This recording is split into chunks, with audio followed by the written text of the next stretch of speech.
اپنا ایمان سنبھالو. ٹھہر جاؤ. دل نے آواز دی یہاں عقل کا کام نہیں ہے, یہاں تو عقیدت کا کام ہے. پیر کے در پہ آئے ہو جو روشن ضمیر ہے. اس نے کہا کہ پیر صاحب آپ اللہ کا شکر ادا کر رہے ہیں, میں پریشان ہوں, اس کی وجہ کیا ہے؟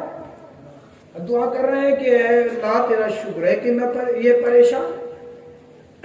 پیر صاحب معاملہ کیا ہے؟ تو پیر صاحب نے حدیث مصطفیٰ تلاوت کیا, فرمایا الدنیا سجن المؤمن وجنت الکافر. دنیا مومنوں کے لیے قید خانہ ہے اور قیدیوں کو تکلیفیں دی جاتی ہیں, پریشانیاں دی جاتی ہیں کہ نہیں؟ مشقتیں کرائی جاتی ہیں, انہیں تکلیفیں دی جاتی ہیں, انہیں پریشانیوں میں مبتلا کیا جاتا ہے تاکہ وہ ایک پل بھی چین کی سانسیں نہ لے. اور سرکار فرمائے کہ اب دنیا اور سجن المومن, دنیا مومنوں کے لیے قید خانہ ہے اور کافروں کے لیے جنت, و جنت الکافر, اور قیدی اور کافروں کے لیے جنت ہے. تو جب مجھے پریشانی لاحق ہوتی ہے, جب میں پریشان ہوتا ہوں, میرا دل بے قرار ہوتا ہے, جب مجھے پریشانی آتی ہے تو میں ہاتھ اٹھاتا ہوں اور پہلے سے زیادہ رب کا شکر ادا کرتا ہوں کہ اے پروردگار تیرا شکر ہے, اے پروردگار تیرا شکر ہے کہ ابھی تک میں مومن ہوں, ابھی تک میں مومن ہوں. اے اللہ تیرا شکر ہے کہ میں ابھی تک مومن ہوں, اے اللہ تیرا ابھی تک شکر ہے کہ میں مومن ہوں, اے اللہ ابھی تک میں مومن ہوں, اے اللہ تیرا شکر ہے, تیرا شکر ہے. اور جب مجھے اللہ خوشیاں عطا کرتا ہے, جب اللہ مجھے میرے دکھ میری تکلیف کو دور کر دیتا ہے, مجھے خوشیاں دے دیتا ہے, تو میں پہلے سے زیادہ تڑپ جاتا ہوں,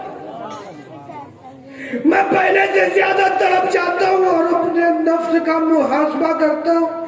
کہیں ایسا تو نہیں کہ رب مجھ سے ناراض ہو گیا اور رب مجھ سے روٹھ گیا, رب کہیں ایسا تو نہیں کہ مجھے دنیا میں جنت دے رہا ہے, دنیا میں خوشیاں دے رہا ہے, دنیا میں اطمینان دے رہا ہے, دنیا میں سکون دے رہا ہے, دنیا میں قرار دے رہا ہے.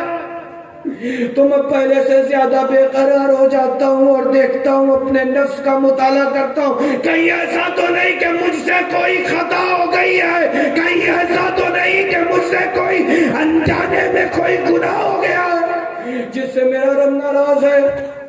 تو میں رب کو راضی کرنے میں لگ جاتا ہوں, میں رب کو راضی کرنے میں لگ جاتا ہوں. اب جو جیسے یہ مرید نے سنا, چیخ نکلی اللہ اللہ اللہ, زمین پہ گرا, روح تن سے جدا ہو گئی.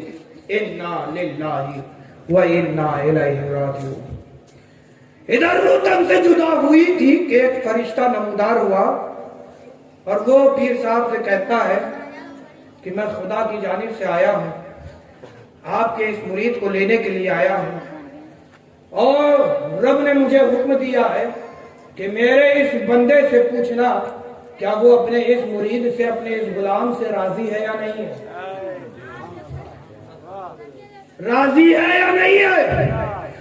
اگر یہ راضی ہے تو سمجھ لو اس بندے سے میں بھی راضی ہوں, اگر یہ اس سے ناراض ہے تو سمجھ لو میں بھی اس سے ناراض ہوں. اللہ اکبر, اللہ اکبر. جاننا چاہتے ہو وہ پیر صاحب کون تھے کہ جن کا یہ مقام کہ اللہ کی رضا اس بندے میں ہے اور بندہ چاہتا ہے رضا الہی. جاننا چاہتے ہو پیر صاحب وہ کون تھے؟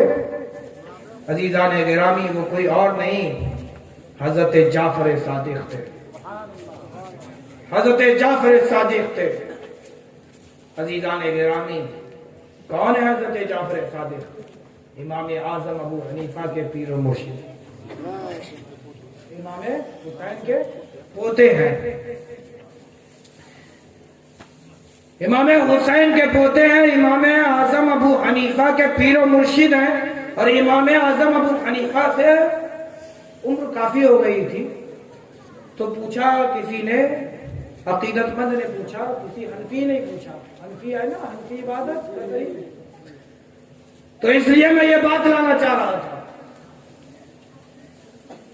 امام اعظم سے پوچھا کہ اے امام یہ بتائیے کہ آپ کی عمر کتنی ہے؟ کہا 2 سال۔